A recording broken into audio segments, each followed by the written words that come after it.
Assalamualaikum warahmatullahi wabarakatuh. Saya Nuni Anwar Rahmania dari jurusan Ilmu Al-Quran dan Tafsir semester 4A.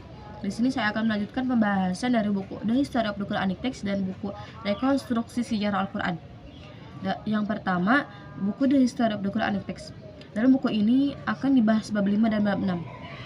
Bab 5, rekaman dan penyusunan Al-Quran. Dalam bab 5 ini dibagi lagi menjadi beberapa sebab. Yang pertama, periode Mekah. Selama periode Mekah, Al-Quran ini diwahyukan secara lisan. Dan sejak awal perkembangan Islam, Al-Quran ini mulai dicatat.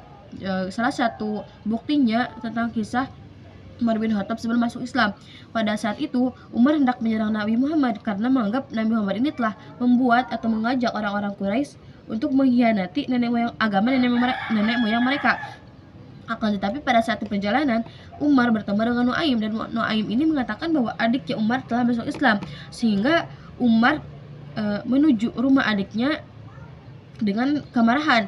Pada saat sampai di sana, Umar mendengar adiknya ini sedang membaca Al-Quran, yaitu surat Toha, dan adiknya ini membaca surat Toha tersebut dari sepotongan tulisan Al-Quran. Otomatis pada saat itu Al-Quran sudah dicatat atau ditulis. Lalu yang kedua, periode Madinah. Pada periode ini Rasul menugaskan kurang lebih 65 sahabat untuk menuliskan Al-Quran.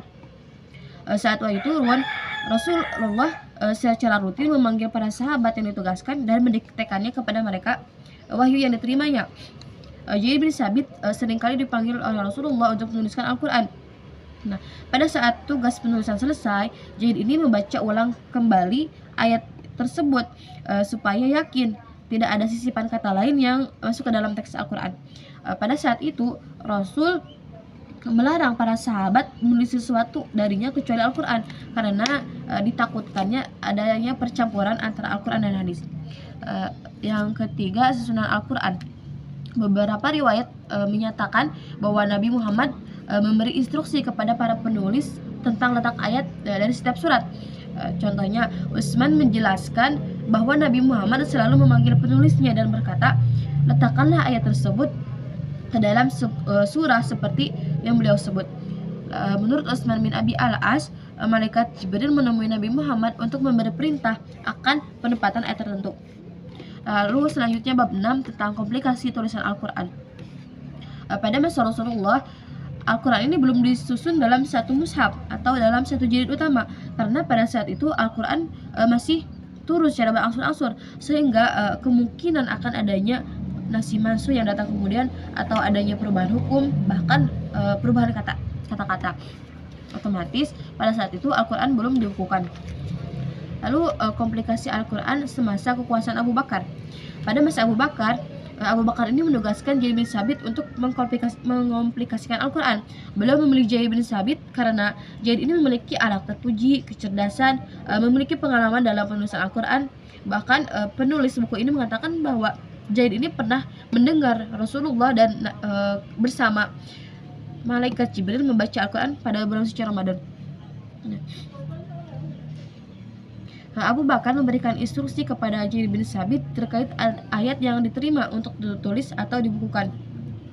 Syarat suatu ayat diterima jika ada dua orang sahabat yang menyaksikan orang tersebut menerima Al-Quran seperti yang diperdengarkan oleh Nabi Muhammad. Zaid bin Sabit ini selain mengumpulkan Al-Quran dari berbagai tulisan, beliau juga mengumpulkan Al-Quran dari para penghafal Al-Quran. Lalu ada setelah tugas penulisan terselesaikan, komplikasi Al-Quran ini disimpan dalam bentuk suhuf atau lembaran, lalu disimpan di arsip kenegaraan di bawah pengawasan Abu Bakar. Selanjutnya ada peranan Umar dalam pengenalan kitab suci. Pada masa pemerintahan Umar, Al-Quran ini mengalami pengembangan secara luas, termasuk pengajaran Al-Quran kepada masyarakat di berbagai tempat atau di berbagai wilayah. Contohnya Basrah, Kufah, Suriah, dan Madinah. Sayyidina Umar ini mengutus sahabat-sahabatnya untuk menjadi pengajar Al-Quran dan memantau kemajuan pendidikan di berbagai tempat. Beliau menerapkan pengajaran yang terstruktur dan terorganisir, termasuk pembagian murid ke dalam beberapa kelompok dan diberi pengawasan oleh pengajar. Selain itu, beliau juga memperhatikan pengajaran Al-Quran kepada orang Baduy dan anak-anak di Madinah. Buku selanjutnya dari Rekonstruksi Sejarah Al-Quran, bagian kedua tentang pengumpulan Al-Quran. Di sini akan dibahas bab 4 dan bab 5. Bab 4 tentang pengumpulan pertama Al-Quran. Pemeliharaan Al-Quran pada masa Nabi. Wahyu yang diterima oleh Nabi dipelihara dengan 2 cara, yakni yang pertama menyimpannya ke dalam dada manusia atau menghafalkannya, yang kedua merekamnya secara tertulis. Setelah Nabi wafat, pada masa pemerintahan Abu Bakar, terdapat variasi riwayat tentang pengumpulan Al-Quran. Ada 2 kategori utama riwayat tersebut, ada versi mayoritas dan ada versi minoritas. Versi mayoritas mengatakan bahwa Abu Bakar memerintahkan pengumpulan Al-Quran setelah perang Yamamah atas dorongan Umar. Versi minoritas menyebutkan tentang siapa sebenarnya yang bertanggung jawab atas pengumpulan tersebut. Bahkan versi minoritas ini menempatkan Umar lebih dominan dalam proses pengumpulan Al-Quran.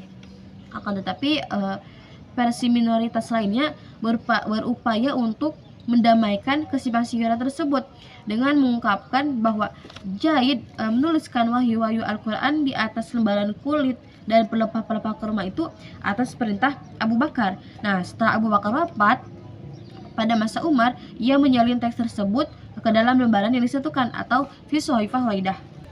Selanjutnya bab kelima, beberapa mushaf al-Utsmani.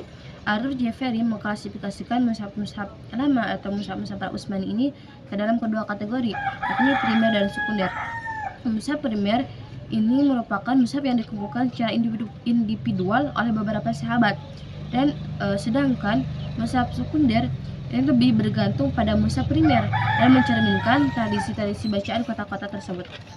Di sini akan membahas beberapa mushaf al-Utsmani. Yang pertama, mushaf Ubay bin Ka'ab. Terdapat perbedaan kecil terkait susunan surat antara mushaf Utsmani dan mushaf Ubay. Ada juga perbedaan lainnya, contohnya perbedaan ortografis. Beberapa riwayat memaparkan bahwa dalam teks Ubay ini vokal panjang. Jika dalam mushaf Utsmani ditulis dengan huruf alif, maka di mushaf Ubay ini ditulis dengan iya. Contohnya ja'a disalin dengan kata jaya. Lalu perbedaan vokalisasi bentuk konsonan. Contohnya kata an yakuna dibaca oleh Ubay atau ditulis oleh Ubay dengan in yakuna. Lalu perbedaan pemberian i'jam. Contohnya dalam mushaf resmi tulisannya nusyijuha, dalam mushaf Ubay nusyiruha, jadi si zainya ini diganti dengan ro. Lalu perbedaan kerangka konsonantal. Contohnya kata waladhdallin dalam mushaf Ubay jadi ghairidhdallin, jadi kata walanya diganti dengan ghair. Lalu perbedaan berupa penambahan, pengurangan ataupun penyisipan kata.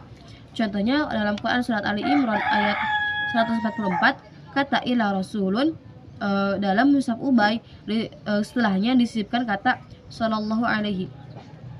Lalu terkadang juga dalam mushaf Ubay ini ditemukan kata-kata teks Utsmani yang ditempatkan dalam posisi terbalik. Contohnya Al-Kahfi ayat 44, kata lillahil haqqi ditulis al-haqqulillah. Sejumlah ayat tambahan juga muncul dalam mushaf ini. Bahkan ada juga surat ekstra atau surat tambahan, yakni surah Al-Qaf 3 ayat dan surah Al-Hafidz 6 ayat. Yang kedua, mushaf Ibnu Mas'ud. Salah satu karakteristik mushaf Ibnu Mas'ud ini tidak adanya 3 surat pendek, yakni Al-Fatihah, Al-Falaq dan An-Nas. Ada riwayat lain menyatakan yang tidak adanya hanya 2, yakni Al-Falaq dan An-Nas. Ada beberapa perbedaan mushaf Ibnu Mas'ud dengan mushaf Utsmani. Dalam susunan surat ini berbeda dengan mushaf Utsmani. Lalu ada perbedaan ortografi. Kata kullama dalam keseluruhan Al-Quran dipisahkan tulisannya, jadi kulla spasi ma. Lalu perbedaan vokalisasi cukup banyak dengan mushaf Utsman. Contohnya Quran surat An-Nisa ayat 6, kata rusydan dalam mushaf Ibnu Mas'ud dibaca rasydan.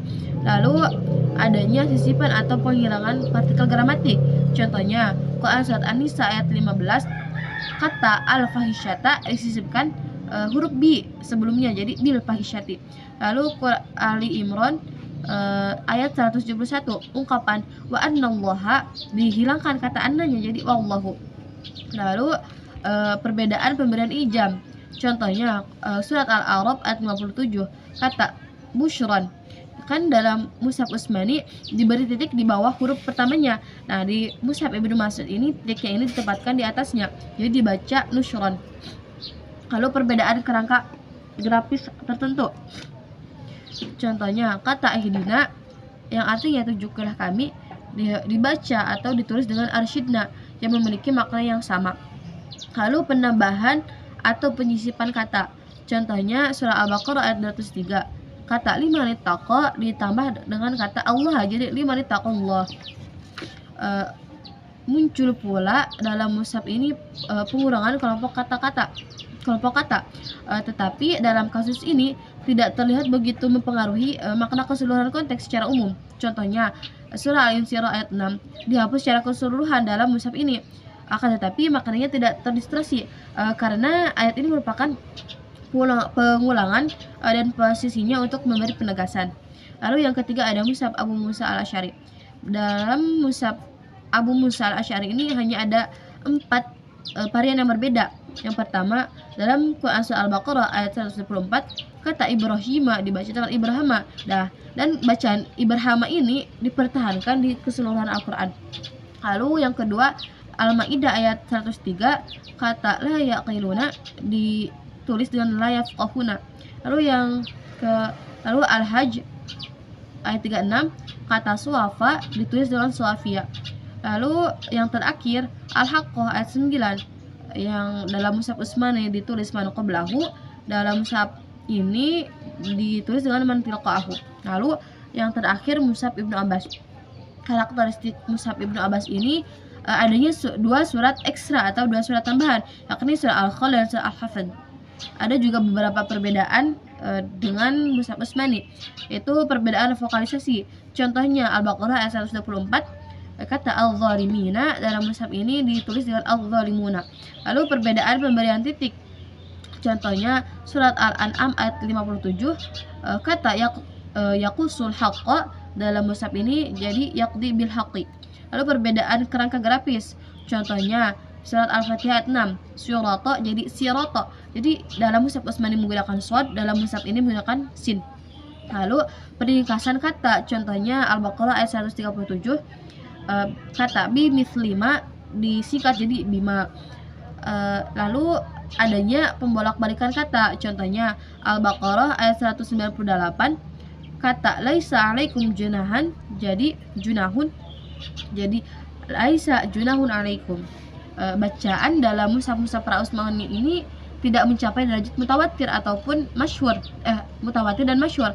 Oleh karena itu dalam gagasan ortodoksi Islam, mushaf-mushaf ini bukan merupakan bacaan yang otentik.